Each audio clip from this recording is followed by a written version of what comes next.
Certainly an eventful night in Zimbabwe. Let's take you straight to Harare now. That's where we find our reporter Aldrin Sampear, who's been in the country for the past week tracking these elections.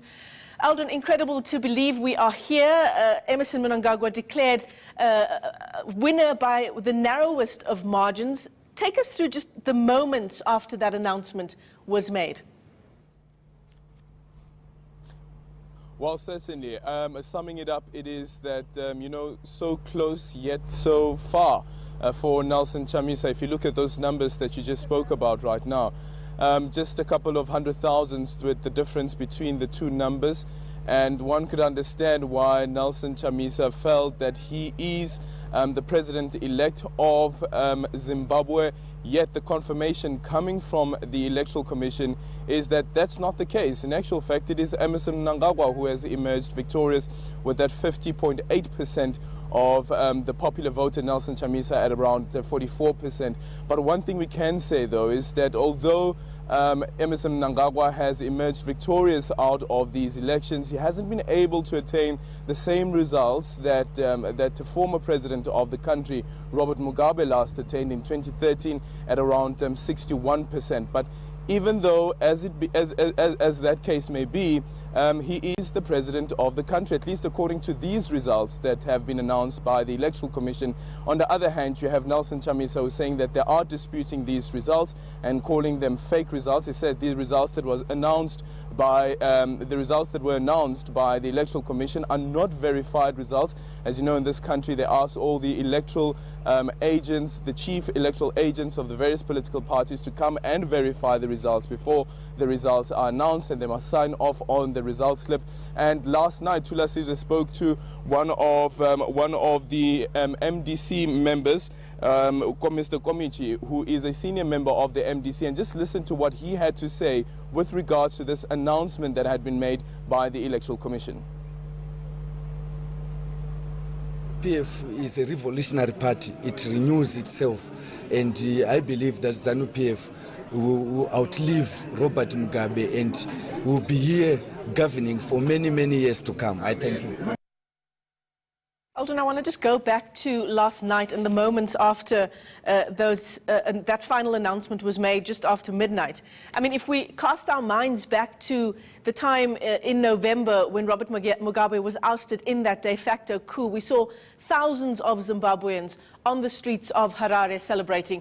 We saw a number of people celebrating outside the election center itself, but from what you're hearing on the ground, did we see those kinds of numbers come out to celebrate this victory by ZANU-PF? Not at all. Even before the announcement of the results, we were driving through the city center, and the city center was literally clean.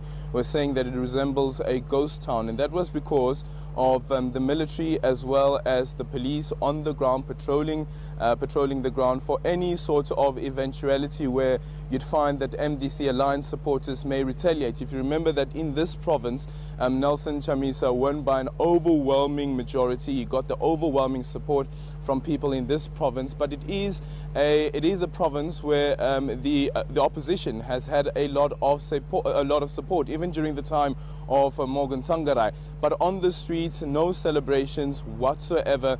We had to drive out of town where we found a place and we were sitting at a bar watching people listening to the results, the live results being announced, and it was really subdued. It was not the normal excitement, the normal anxiety levels that you normally experience when you watch results of any event of this magnitude, whether it is results of a soccer game or results of an election. It was really, really subdued. And we spoke to a couple of people there, and that is also a stronghold of the MDC, who said that they are disappointed with the results that the MDC has received, but they do accept the results. Although, on the other hand, interestingly, is that there was one person that we spoke to who said that he used to be a supporter of the MDC Alliance, but looking at the manifesto of the MDC Alliance, he believed that Morgan Tsvangirai is not the person who will be, rather he believed that Nelson Chamisa is not the person who will be taking forward the country, and he decided to vote for Emmerson Mnangagwa. We don't accept the results that have been announced today because the results are fake. The law has been violated. The law is very clear on the procedures, on how we should then be able to reach a point of announcing the result. The law is very clear. After collecting the results of each constituency, the constituencies are supposed to be brought before the election agents. The election agents, with their V11 forms that will have collected from all over the country, they will then compare and contrast the results, verifying them, the accuracy, the errors, discussing and correcting whoever is supposed to be corrected, then sign the constituency result, the 210 constituency results.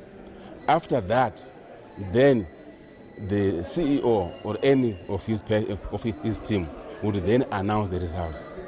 It's better that if we had even had a meeting with them, and if we had even refused to sign because of other reasons, then they would have continued to announce. They would have at least have some justifications.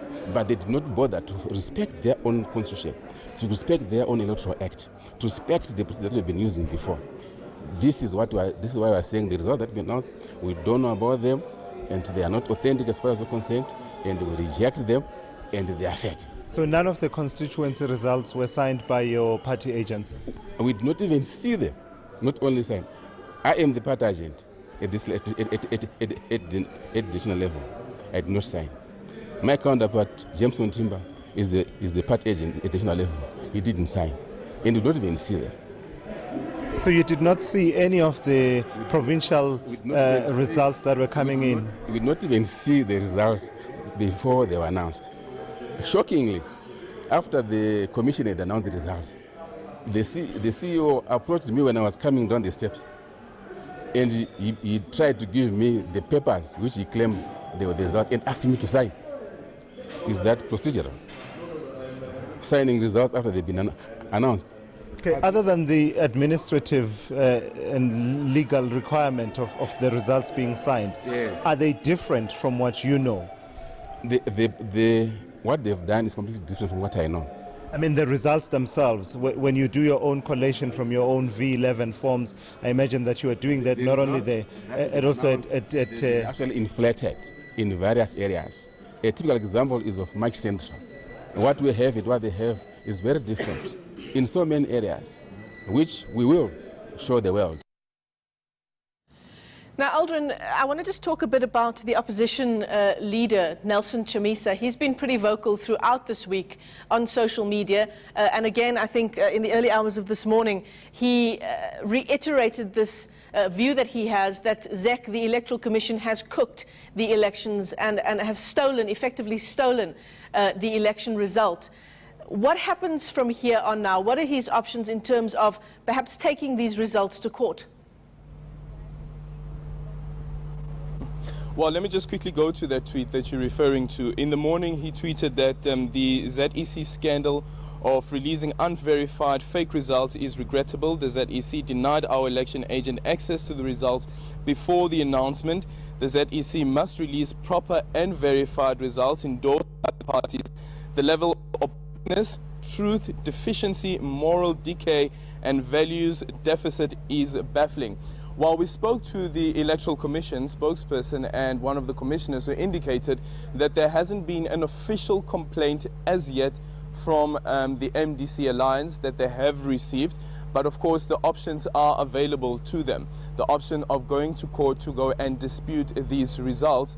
And if you see in the statement also that has been released by the President of South Africa, Cyril Ramaphosa, where he asked on the opposition and the people of Zimbabwe to accept the results, he also refers to if there are disputes to follow the legal remedy being the courts of law. Later on this day, probably later on in the afternoon or later on in the day, we will hear from Nelson Chamisa, a spokesperson, confirming that there will be a press conference, and at that press conference they would outline what exactly it is that the opposition will be doing. It would seem that now, as it stands at the moment, considering that the Electoral Commission has signed off on the results and has made this announcement, that the only available remedy, legal remedy that is, that's available to the opposition is going to a court of law. Yeah, one wonders whether the MDC will be considering those two options, the Electoral Commission itself and the courts in Zimbabwe, given that there is a widely held belief that both ZEC and the judiciary are beholden to ZANU-PF? And that's the thing. Actually, earlier on when I tweeted that post from Nelson Chamisa, and people started reacting to it. One person said that Nelson Chamisa must go to court, and someone else then responding to that tweet said that they don't believe that the courts will even indulge this matter, considering that there are plus minus about 2,000 complaints that had already been lodged with the courts during previous elections, and those issues had not been dealt with.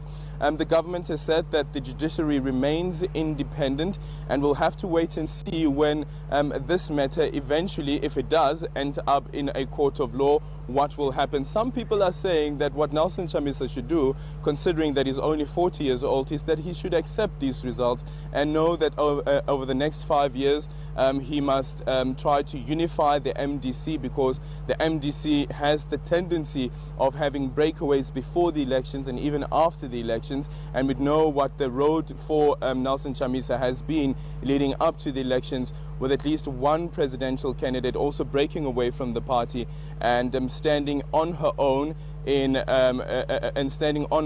to contest these results, or rather to contest the elections.